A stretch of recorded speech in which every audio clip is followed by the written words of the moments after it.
Hello, Moody. Hello, Cindy.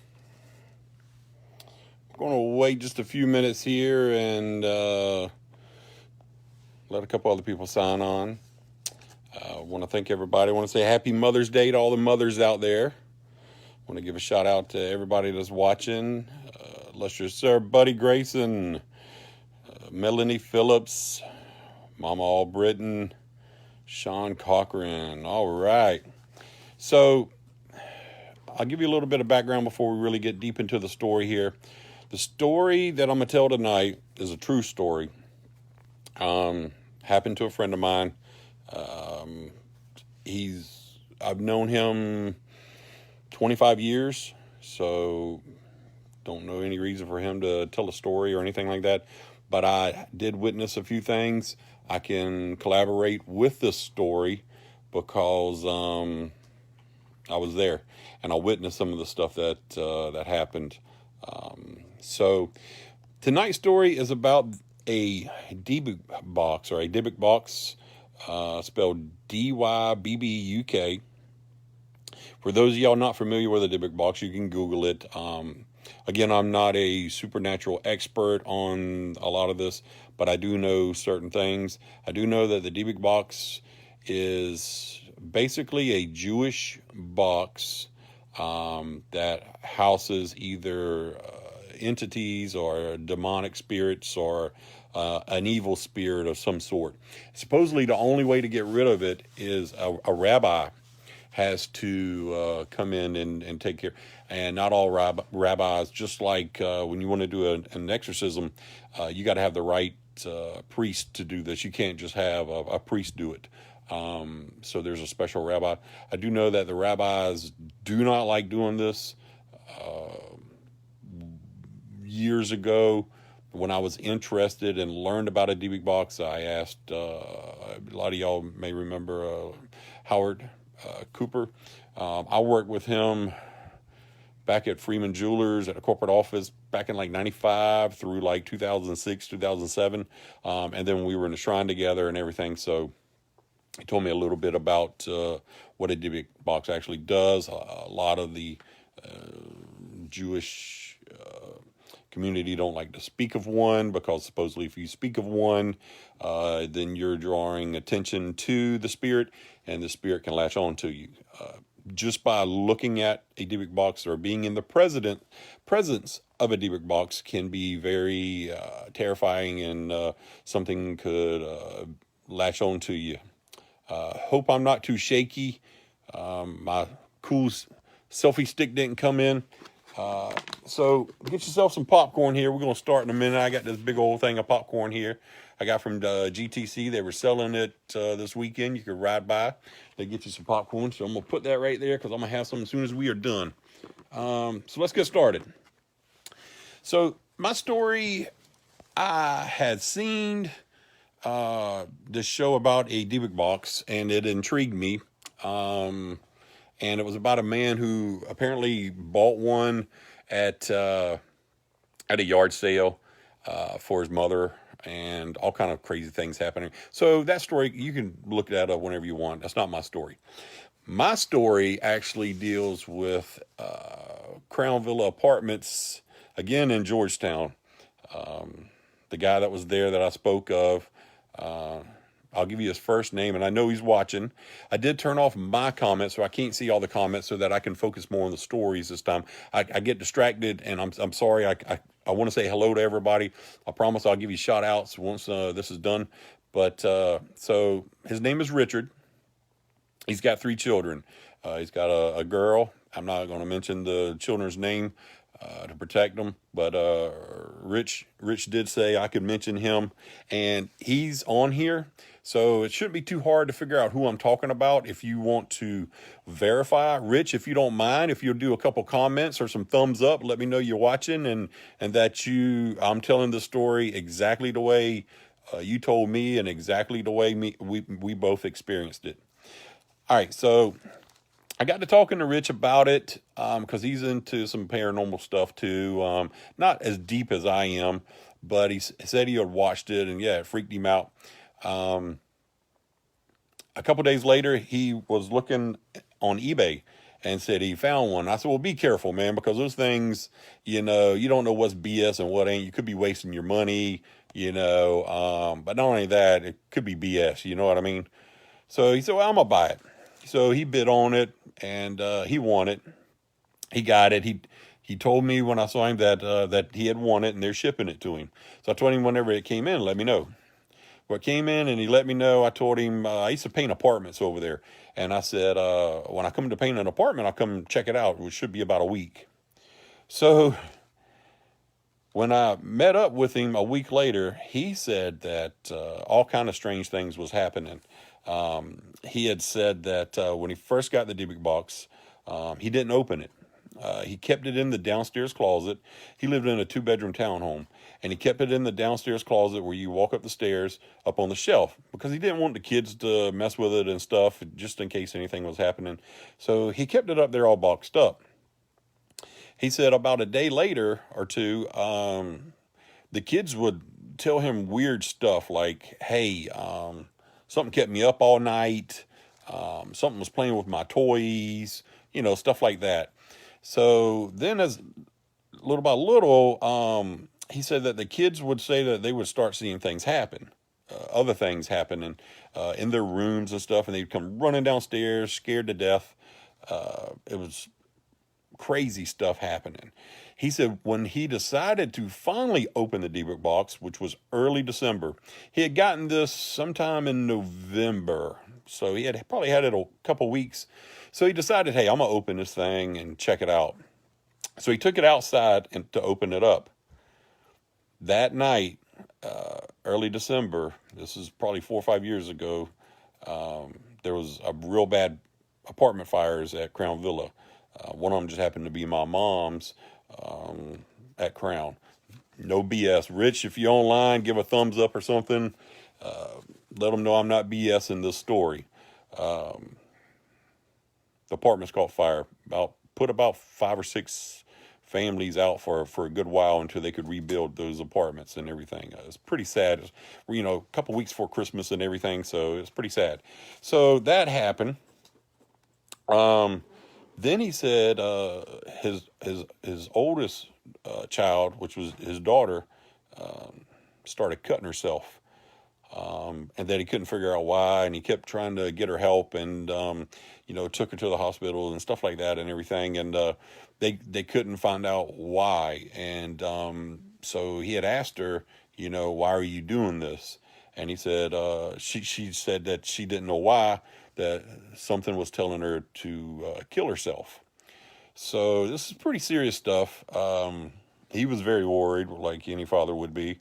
So he was trying to figure out and try to put everything together. He said they would see dark shadows all around the apartment. He said things would fly around and scare them all half to death.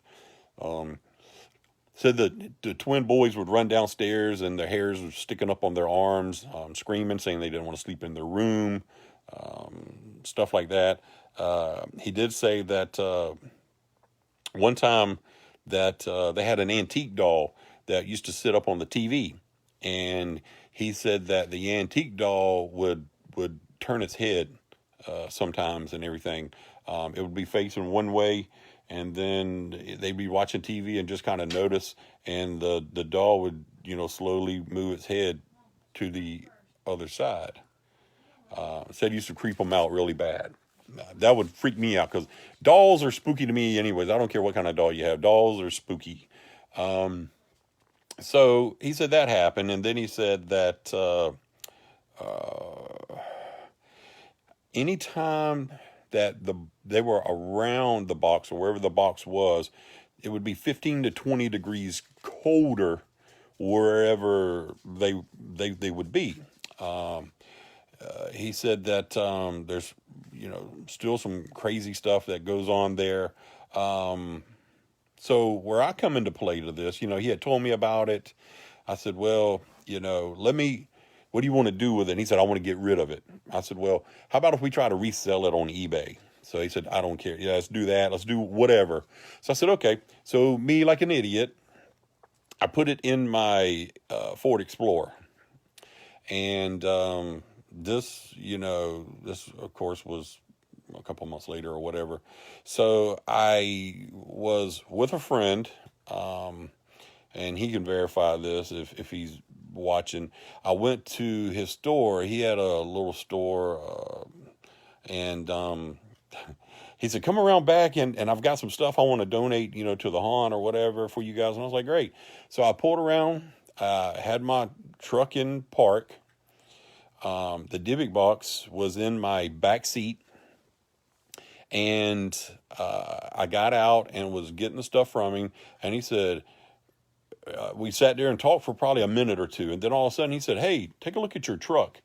And my truck somehow jumped in reverse and was backing up. And me, God, back then I was like, I was a big guy back then still. I was like 400 pounds. So you can only imagine I looked like the Stay Puft Marshmallow Man running after my truck, trying to make sure it didn't run into somebody's vehicle or whatever. And I got into it just as fast.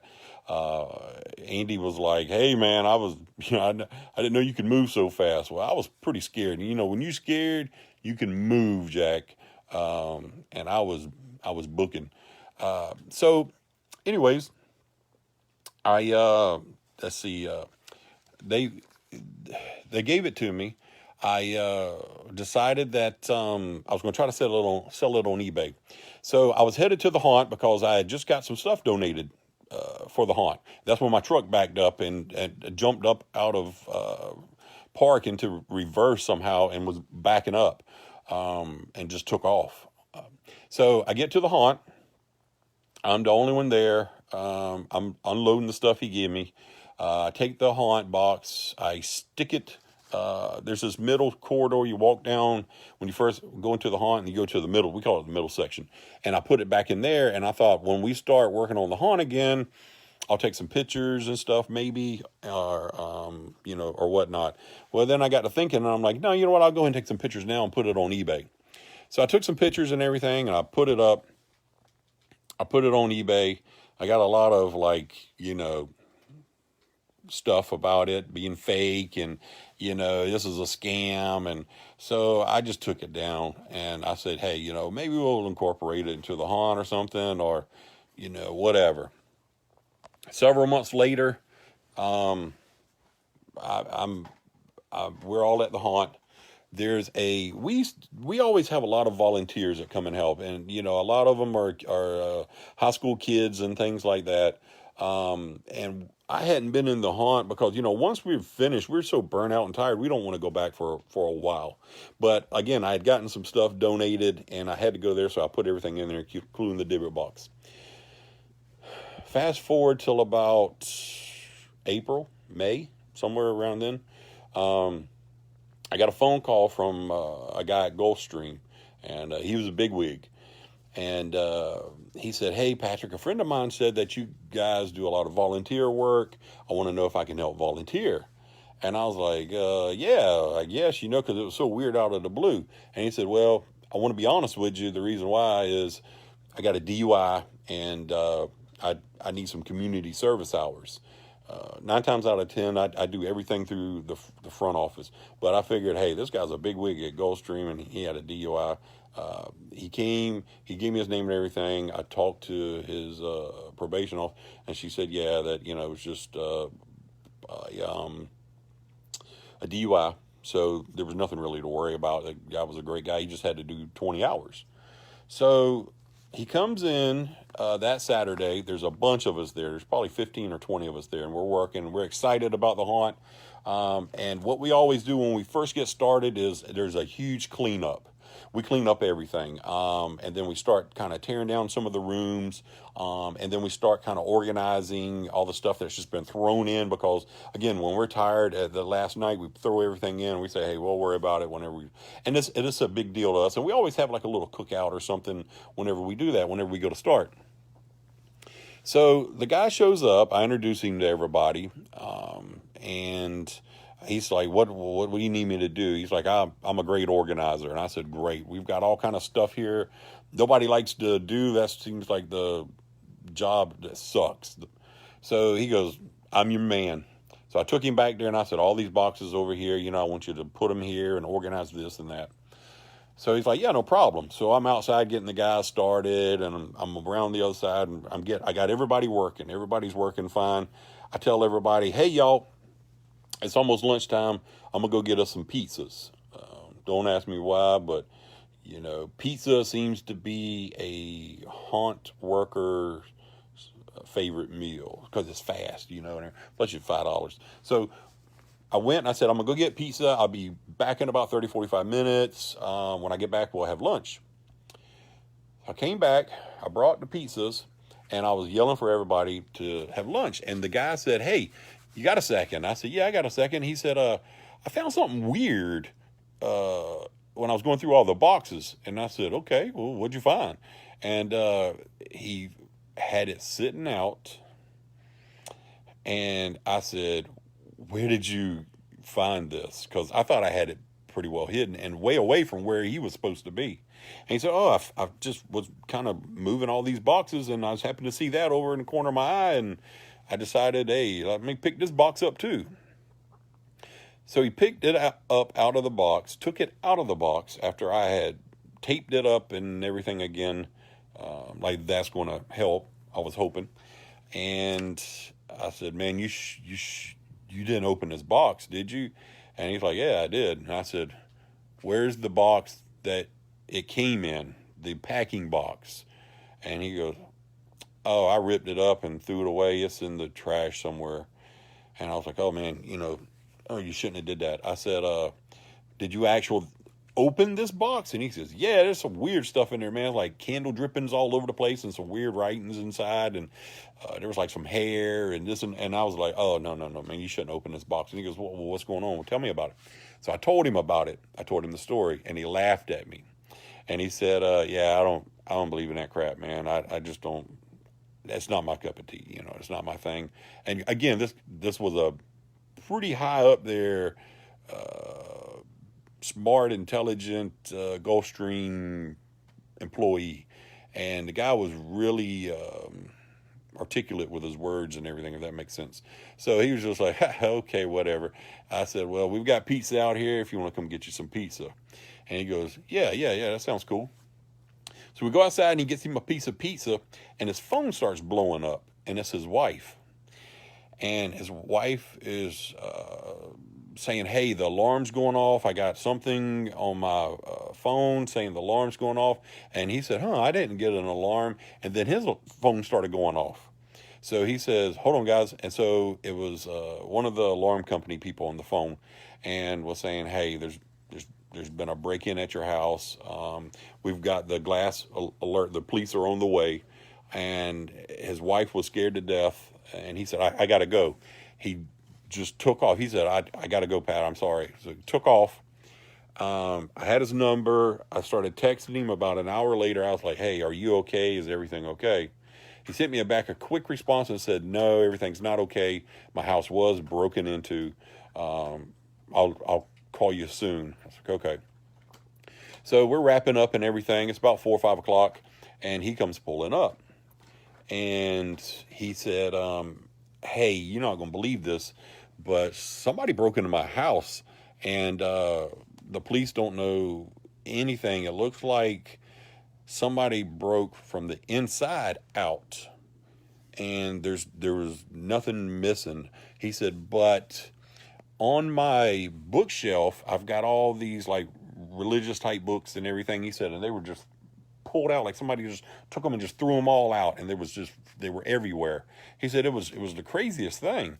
He said, so I would have been back sooner, but I told the police. I was cleaning up glass, and then I had to board everything up. It's like, no problem, man. You ain't got to worry about it. Don't worry about the rest of the day or whatever. He said, no, I kind of want to. I want to finish up. And I said, no, man, you know, your wife probably needs you more than me. And he said, well, she's at her mother's, and I'm going to go there once I leave from here. So he came in and helped us get up all the trash. He was there maybe 20 minutes. So we left. A couple weekends later, we go to meet up again to work. He calls me and says, hey, I'm not going to be able to come back anymore. And I said, well, what's going on? He said, Well, I've been having some really bad nightmares. I feel like something is sitting on my chest, and when I wake up, I see a black like entity figure standing in my doorway. He said sometimes it's standing there when I'm waking up. He said sometimes I don't know if I'm dreaming or if I'm actually seeing it. And he said that one time it felt like it had its hands around his throat, and he said, and I couldn't breathe. I couldn't breathe. I couldn't scream. I said my grandma used to call that the hag, and he said I don't know what it is, but it's not the hag. We used to always say the hag got you. That's whenever you're kind of laying in bed and you wake up and you can't breathe, and you get this weird sensation feeling. Some of y'all may know what I'm talking about. My grandma told us it was the hag, and that's what we always called it. Y'all may call it something else. So he said, but not only that, he said, my wife has kind of done a 360 on me and just out of the blue said, I want a divorce. He said, we've never had a fight within 4 or 5 years. He said, we've had some arguments. I asked her why. She said that she didn't love me anymore and was saying all kind of hateful things. He said that his wife and her mother always got along great, but she started calling his mother like some really bad names and stuff and everything. He said, so we're separated right now. I want to try to see if I can build my marriage. I'm not going to be able to come back probably. I said, okay, no problem. Forgot all about him. He had sent me a message saying, hey, I forgot if you don't mind signing for those 4 hours I was there. That's all I need to finish.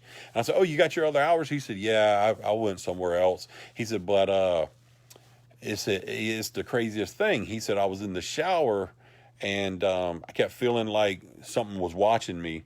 And he said, when I went to get out of the shower, I felt like I was pushed. He said, and I fell. And when I fell, I broke my ankle. He said, but they had to put screws in my ankle. And I was talking to the nurse and doctor, and they were telling me of another place that I could kind of help get my hours or whatever. I don't know. I was like, you kidding me? He said, no, man. He said, I think something followed me when I opened that Dybbuk box and handled it. And I was like, wow, that's crazy. So when he told me that story, I came back.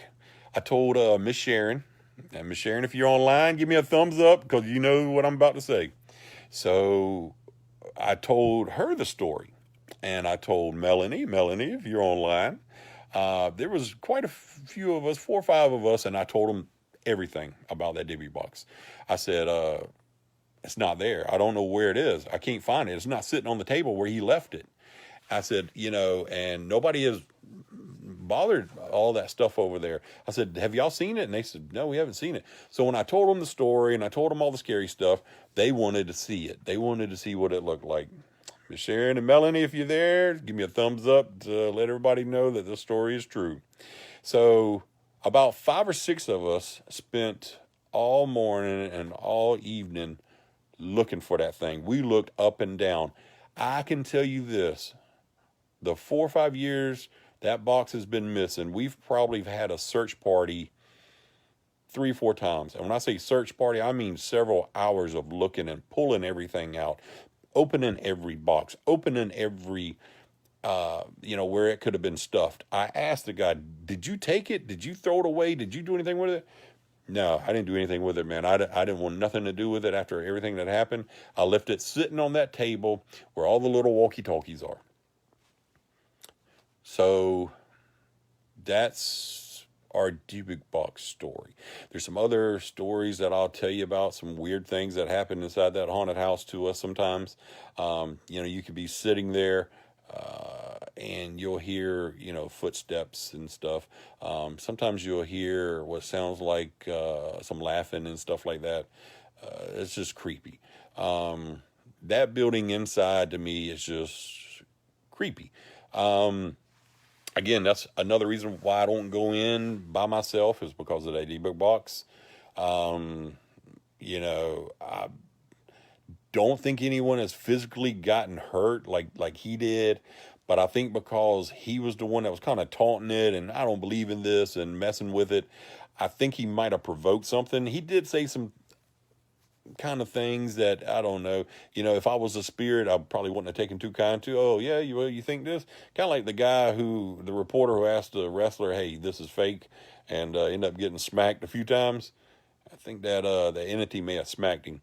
I do know that I talked to Rich since then a few times. He says that they used to see this like guy dressed in like a trench coat at the bottom of the stairs. He said, but when the box went away, he said, then it turned into like this black like shadow kind of entity thing. He said they can feel it. He said probably about once a month something weird will happen, like something will go flying across the room or something like that. He said him and his daughter can verify. So that's my story. I hope you enjoyed it. I hope you're enjoying your Saturday night. I hope all the mothers have a wonderful Mother's Day. We're going to really try to do some interviews so that you're just not listening to me. And I know you love listening to me, right? Get you some popcorn. We'll have some more ghost stories. We can sit down, relax, pour you a glass of wine. These stories are a lot better when you've had a few drinks in you. If you believe, great. If you don't, that's okay too. Just remember that, again, I'm not an expert on supernatural. I love the haunts. I love haunted house stories. I love Bigfoot. I love anything like that. I'm a believer. I believe in UFOs. I believe in extraterrestrials, all that stuff. But I will tell you this, and my friends will tell you, and everybody will tell you, I'm not a liar. I'm not a storyteller. I wouldn't tell you these things if I didn't believe it or if it wasn't true or if I was making it up. That's not me. My friends and family will tell you I'm a lot of things, but one thing I'm not is a liar. I do BS you sometimes, but that's only to kind of get a rouse out of you and make you laugh. One other thing I will say about the Ailey Temple, I give a shout out to illustrious Sir Buddy Grayson who's there. Hopefully your Lady Laura's watching with us. So there's some things that kind of happen at the Ailey Temple building itself that's creepy. And I kind of want to talk to Colleen because she's there a lot, because she's the secretary, her and Dave. So kind of want to get some feedback on them. But one of the things that we do agree on, me and Lester Buddy, is that the long hallway before you go into the ballroom, there's on both sides are, I don't know, 100 or more pictures of past potentates. Every picture that Ailey has ever had is on that wall. Almost everybody is along the walls. A lot of black and white ones, up until we got color and everything. But when you walk down those walls, it's like the eyes follow you. The ones that are passed away, or the black camel has come and got, if that makes sense. It's just an eerie feeling. I can tell you when I used to kind of do security in there, so I'm gonna give a shout out to the ladies, Miss Marlene and them. We have Christmas at Ailey every year in December. Please come out and support it. It's a lot of arts and crafts, local vendors and things like that. Come out and support it. To help save money for security, I used to hang out in the potentate's office because they had a big, comfy leather couch. Oh, man, it was cool. I propped my feet up and I would it was scary. I will say that because you could hear people walking across the floor. You could see little shadows and things like that. But mainly, when you walk down that corridor and those past potentates are lined up on both sides and they're watching you, and it feels like the eyes, kind of like at the Haunted Mansion at Disney World, but these are real human beings that once lived, and they just kind of watch you like. You feel like they're watching. It's just creepy. It's creepy, man. Again, hope you enjoyed the stories. Want to give a shout out to everybody that's watching. I'm sorry, I've turned my comments off somehow, and I don't know how to cut them back on. So, shout out to you. I will answer any questions that you have. I'll go back through the news feed. I'll share this on my page. Please, please, please share. If you've enjoyed this, share it. Share it. Ask people who like ghost tales and ghost stories. If you have a personal ghost story, I want to hear it. Inbox me, because when our equipment comes, I want to sit down with you and want to hear your story for everybody to enjoy. The main reason I'm doing this is to share these stories because, you watch the Travel Channel and all these stories. You watch Ghost Adventures. I love Zach Baggins. It's my favorite show. You watch all these stories and everything. But I want to focus on like Savannah and around us so that we can do it and be a little bit more personal. Not something that happened 50 years ago. I want to know what's happening now. What did you see a couple years ago? What have you seen now? What's going on now? We're going to visit these places. We're going to start doing little tours as it starts to open back up once it's safe. And this pandemic has kind of gone away. We're hoping. Any ghost stories that you have personally, I'd love to hear them, and get your story. Again, you read all these books, you see all these things about Savannah. It's mainly the same thing over and over and over about, the Hamilton Turner house or the Pirate's house, or what's the one down there, the brewery downtown, Moon River. You hear about these things all the time. I know it's suggested that I go in there after hours and see if they'll let me do a little thing where they're building new construction because they can't keep a construction crew down there.